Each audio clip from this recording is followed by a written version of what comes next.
নরওয়ের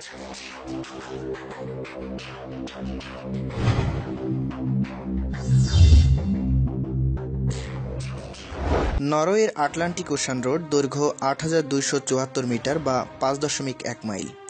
৮-১০টা স্বাভাবিক রাস্তা এটি নয়। পৃথিবীর ভয়ঙ্কর সব রাস্তার মধ্যে এটি অন্যতম এক রাস্তা। রাস্তার নরওয়ের জনবহুল দুই শহর ক্রিস্টিনসাইড ও মেল্টকে সংযুক্ত করেছে। রাস্তাটি ক্রিস্টিনাসাউন্ড শহরের ৩০ কিলোমিটার উত্তর পশ্চিম দিক থেকে শুরু হয়ে মোল্ড শহরের ৪৭ কিলোমিটার উত্তরে যেয়ে শেষ হয়েছে। নরওয়ে পর্যটকদের অন্যতম আকর্ষণের বিষয়বস্তু এই ভয়ঙ্কর রাস্তাটি। দুই পাশে উত্তাল আটলান্টিক মহাসাগর আর মাঝখান দিয়ে চলে গেছে এই রাস্তা। গাড়ি অথবা মোটরসাইকেল নিয়ে এই রাস্তায় গেলে আপনার মনে হবে আপনি সাগরের মধ্য দিয়ে যেন চলেছেন। সাগরের উত্তাল ঢেউ ক্ষণে ক্ষণে আছড়ে পড়ে এই রাস্তার উপর। ভয়ঙ্কর এই রাস্তায় আছে ৮টি সেতু, যাদের দৈর্ঘ্য ৮৯১ মিটার।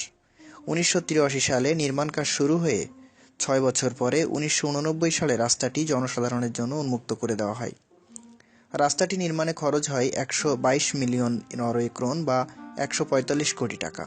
নির্মাণকালীন সময়ে ১২টি হেরিকেন ঝড়ের কবলে পড়ে এই ভয়ঙ্কর রাস্তাটি।